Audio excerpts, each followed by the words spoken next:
خداوند آپ کے ساتھ ہو۔ ہماری خداوند یسوع مسیح کی انجیل مقدس متی کے مطابق اے خداوند تیری تمجید ہو۔ اس کا 17واں باب پہلی آیت سے لے کر اس وقت یسوع پطرس اور یعقوب اور اس کے بھائی یوحنا کو ساتھ لے کر انہیں ایک اونچے پہاڑ پر لے گیا اور ان کے سامنے اس کی صورت بدل گئی اور اس کا چہرہ سورج کی مانند چمکا اور اس کی پوشاک نور کی مانند سفید ہو گئی۔ اور دیکھو موسیٰ اور الیاس ان کے ساتھ باتیں کرتے ہوئے انہیں دکھائی دیے۔ تب پطرس نے یسوع سے مخاطب ہو کر کہا، اے خداوند ہمارا یہاں رہنا اچھا ہے، اگر تیری مرضی ہو تو میں یہاں 3 ڈیرے بناؤں، ایک تیرے لیے، ایک موسیٰ کے لیے اور ایک الیاس کے لیے۔ وہ کہہ ہی رہا تھا کہ دیکھو ایک نورانی بادل نے ان پر سایہ کر لیا اور دیکھو اس بادل میں سے ایک آواز آئی، یہ میرا بیٹا ہے المحبوب جس سے میں خوش ہوں، اس کی سنو۔ شاگرد یہ سن کر منہ کے بل گرے اور نہایت ڈر گئے۔ تب یسوع نے پاس آ کر انہیں چھوا اور کہا، اٹھو اور مت ڈرو۔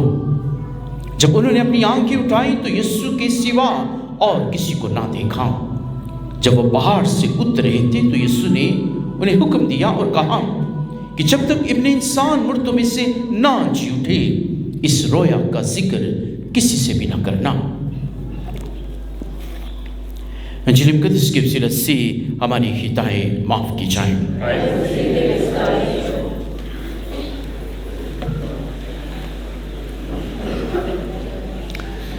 مسیح میرے عزیز مومنین، ہم آج روزوں کا دوسرا اتوار مناتے ہیں۔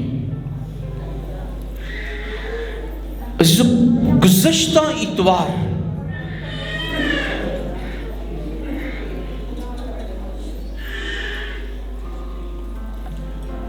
ہم نے روزوں کا پہلا اتوار منایا اور یسوع مسیح روزوں کے پہلے اتوار پر کہاں تھے؟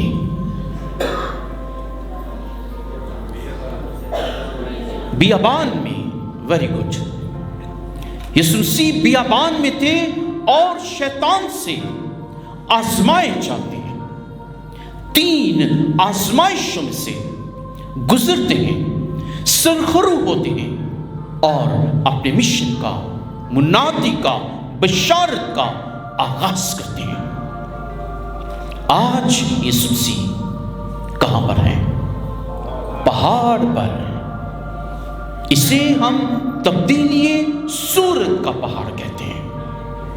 یسوع مسیح اپنے 3 شاگردوں کے ساتھ پطرس، یعقوب اور یوحنا کو ساتھ لے کے پہاڑ پر جاتے، لکھا ہے اونچے پہاڑ پر، اور اس پہاڑ کی اونچائی 575 فیٹ تھی، میٹر 575 میٹر اس پہاڑ کی اونچائی تھی۔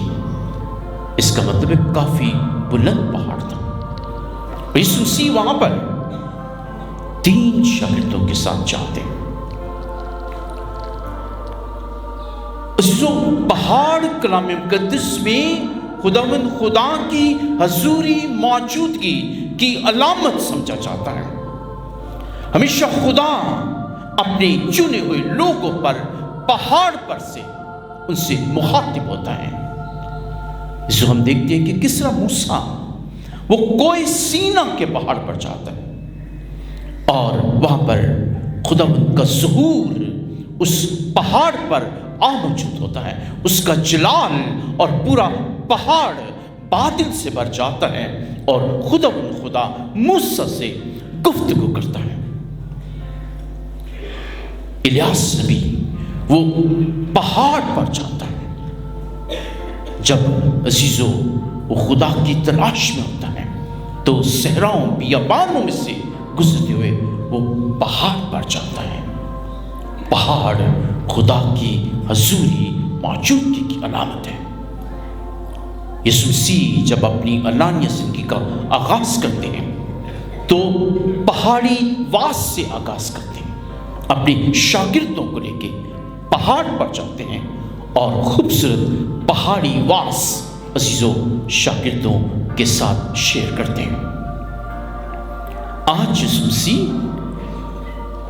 تبدیلی صورت کے پہاڑ پر جاتے ہیں، اسے ہم کہتے ہیں دا ماؤنٹین آف ٹرانسفیگریشن، جہاں پر یسوع مسیح کی صورت بدل جاتی ہے۔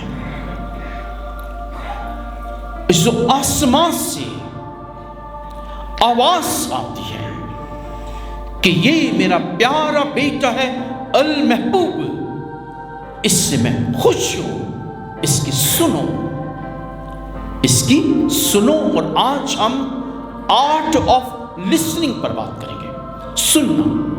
سننا کتنا امپورٹنٹ ہے، خدا کی آواز کو سننا کتنا امپورٹنٹ ہے، ایک دوسرے کی آواز کو سننا کتنا امپورٹنٹ ہے۔ آج ہم آرٹ آف لسننگ پر بات کریں گے کہ سننے کی جو قدر اور امپورٹنس ہے۔ ایک دفعہ ایک امیر شخص وہ بڑی باقاعدگی سے چرچ آتا ہے۔ میں آپ کی توجہ چاہوں گا اس کہانی کو سننے کے لیے۔ اپنے ساری فکریں، ساری وریز آج ذرا کارج چھڑ دو، اوکے؟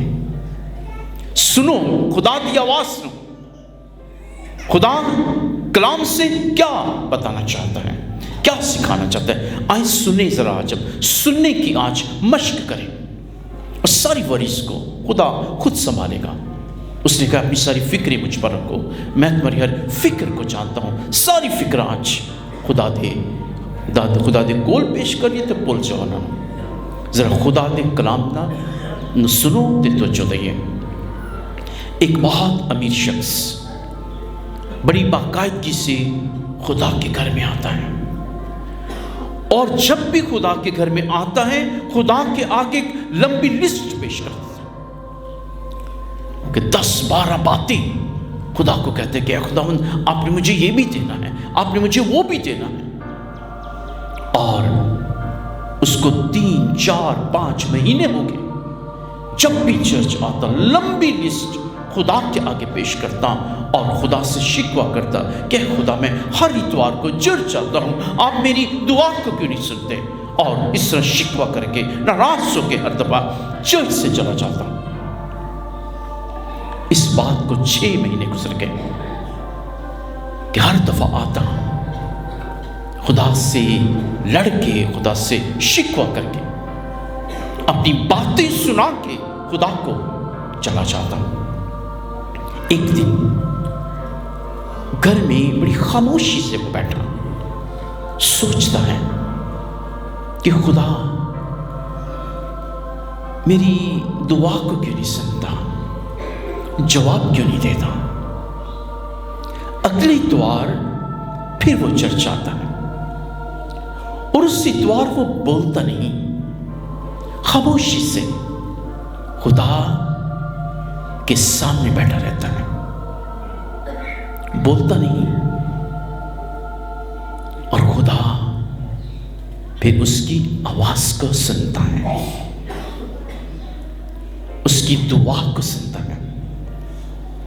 پھر وہ کہتے ہیں کہ اے خدا یہ کیا بات ہوئی، میں اتنی دفعہ آیا، جن برکات کے لیے میں دعا کرتا رہا، آپ نے پہلے مجھے کیوں نہیں دی، پہلے مجھے ان دعاؤں کا جواب کیوں نہیں دیا؟ اور خداوند اسے کہتا ہے تم نے مجھے بولنے کا وقت کب دیا؟ خدا کا جواب کیا تھا؟ تم نے مجھے بولنے کا وقت کب دیا؟ میں تو تیری آواز کو سنتا رہا، اور تم نے مجھے بولنے کا وقت کب دیا؟ تم نے میری بات کو کب سنا؟ تو اپنی بات سناتا رہا، میری بات کو کب سنا؟ یہ خدا کے کلام کو سننے کے لیے، اس کو ابزارو کرنے کے لیے، اس کو اپنی زندگی میں اپنانے کے لیے سننا بہت ضروری ہے۔ اگر ہم سنیں گے نہیں تو خدا کا کلام ہماری زندگی میں ابزارب نہیں ہوگا۔ اسے سننا بہت امپورٹنٹ ہے۔ خدا کے کلام میں لکھا ہے بس تم سننے میں تیز رہو، بولنے میں دھیرا رہو اور غصے میں دھیما رہو۔ سننے میں تیز۔ جب سموئیل نبی کو خدا بلاتا ہے، بار بار خدا اس کا نام لیتا ہے اور وہ سمجھتے کہ شاید عالی نے اسے بلایا ہے۔ وہ عالی کے پاس جاتا ہے اور عالی سے کہتا ہے کیا آپ نے مجھے بلایا؟ وہ کہتے ہیں میں نے تجھے نہیں بلایا۔ اور پھر عالی اس کو سمجھ آتی ہے کہ خدا سموئیل کو بلا رہا ہے، اور عالی اس کو کہتے ہیں کہ اب اگر خدا تجھے بلائے تو تو یوں کہنا کہ اے خدا تیرا بندہ سنتا ہے۔ سننا بہت امپورٹنٹ ہے عزیزو۔ انبیاء کرام خدا کی آواز کو سن کے اور اپنے مشن پر آگے جاتے رہے۔ مقدس مریم کو جب جبرائیل فرشتہ پیغام دیتا ہے کہ دیکھ تو حاملہ ہوگی، تیرے بیٹا ہوگا تو اس کا نام یسوع رکھے گی، مقدس مریم سنتی ہے کلام کو اپنے دل میں حفظ کر کے اس پر دھیان کرتی ہے، اس پر غور کرتی ہے۔ اور آج خدا ہمیں سننے کی دعوت دے رہے ہیں کہ کلام کو سننے والے بنے، نہ صرف سننے والے بلکہ اس پر عمل کرنے والے بھی۔ اور خدا آج آسمان سے یوں کہہ کر پکارتے ہیں کہ یہ میرا پیارا بیٹا ہے المحبوب، اس کی سنو۔ جو سننے سے ہمارے گھروں میں بہت ساری مشکلات حل ہو سکتی ہیں۔ جب گھر میں کبھی ناچاکیاں پیدا ہو جاتی ہیں، جھگڑے پیدا ہو جاتے ہیں، ایک دوسرے کے آرگیومنٹ کو سنیں۔ جب ہم سنتے نہیں ہیں آرگیومنٹس کو تو مسائل کبھی نہیں حل ہو سکتے۔ آج ہم کہتے ہیں کہ یہ مکالمے کا دور ہے، ڈائلاگ کا دور ہے۔ ڈائلاگ سننے سے پیدا ہوتا ہے۔ اگر میں سننے کے لیے عاجز نہیں ہوں، حلیم نہیں ہوں، فروخت نہیں ہوں، چھوٹا نہیں بنتا سننے کے لیے، تو ڈائلاگ کبھی نہیں پیدا ہوگا، حالات کبھی درست نہیں ہوں گے ہمارے گھروں کے لیے، ہمارے گھرانوں کے لیے، ہمارے رشتوں میں حالات بہتر نہیں ہوں گے جب تک ہم سنیں گے نہیں۔ اور آج کا کلام ہمیں سننے کی دعوت دیتا ہے کہ سننے میں تیز رہیں۔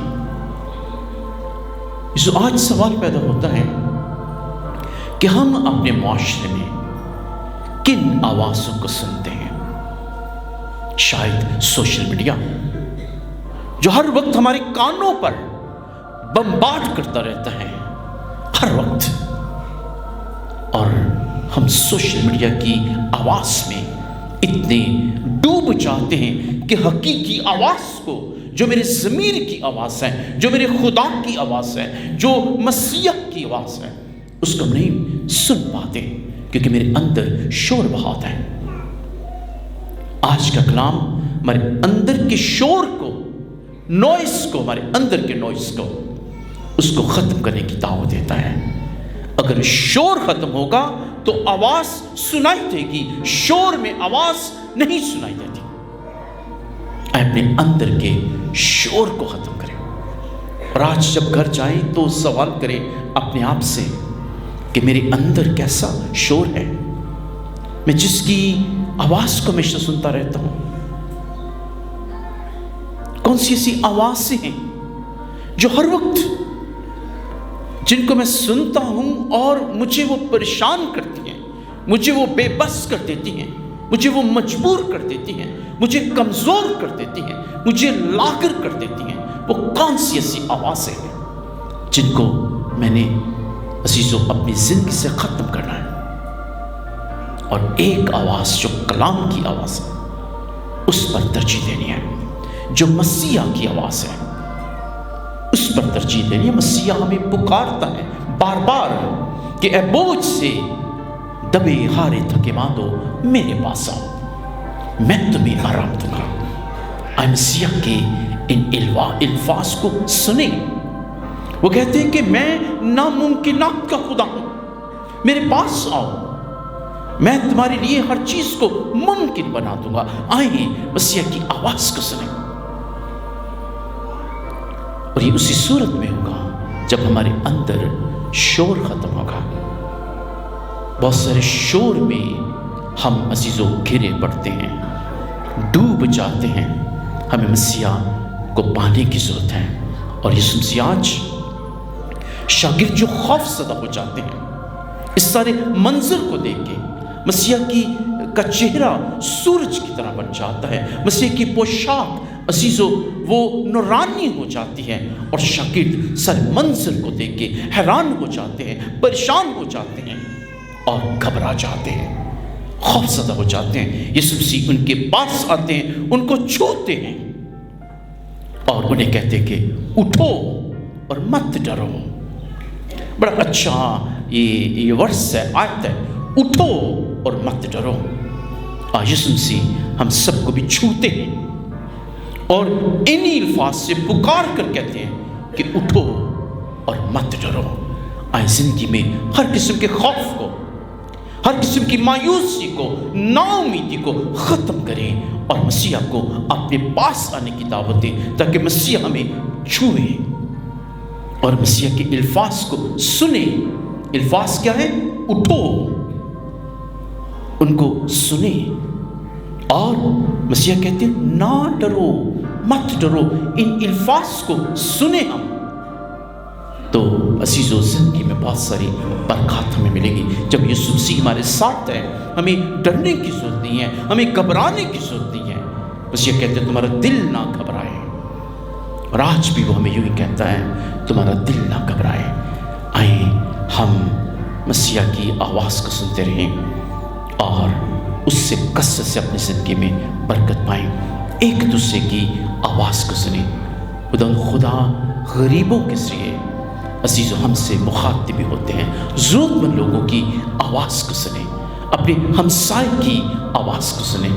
وہ لوگ جو ضرورت مند ہیں، گھروں میں جو مایوس ہیں، نا امید ہیں، ان کی آواز کو سنیں۔ بزرگوں کی آواز کو سنیں جو گھروں میں ہیں، جن سے کوئی وزٹ نہیں کرتا، جن سے کوئی ملاقات نہیں کرتا، ان کی آواز کو سنیں۔ ہمارے گھروں میں لوگ بیمار پڑے ہیں، ان کی آواز کو سنیں، ان کے قریب جائیں اور عزیزو اپنی موجودگی سے انہیں احساس دلائیں کہ آپ انہیں پیار کرتے ہیں۔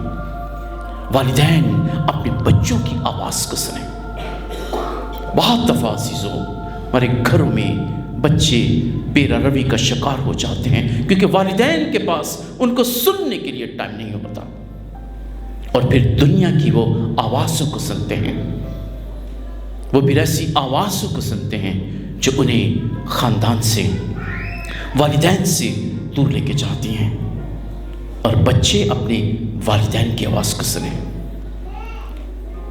اگر تربیت ہم نے حاصل کرنی ہے، سیکھنا ہے، تو اپنے والدین کی آواز کو سنیں۔ ہمارے چرچ میں بڑے نوجوان بچے موجود ہیں، آپ سب سے التماس کرتا ہوں اپنے والدین کی آواز کو سنو، اپنی اساتذہ کی آواز کو سنو، اپنے کاہنوں اور مبشران انجیل کی آواز کو سنو، سسٹر صاحبات کی آواز کو سنو، اپنی شعور کی اور اپنی ضمیر کی آواز کو سنو، تاکہ خدا ہمیشہ آپ کو اچھا چناؤ کرنے میں آپ کی مدد کرے۔ جو لوگ عزیزو اپنے بڑوں کی آواز کو سنتے ہیں، وہ اپنی زندگی میں اچھا چناؤ کرتے ہیں، اچھے فیصلے کرتے ہیں، اچھی ترجیحات کو اپناتے ہیں۔ میری دعا ہے کہ خدا ہمیں سننے کی برکت کثرت سے عطا کرے، مسیح ہمارے خداوند کے وسیلہ سے۔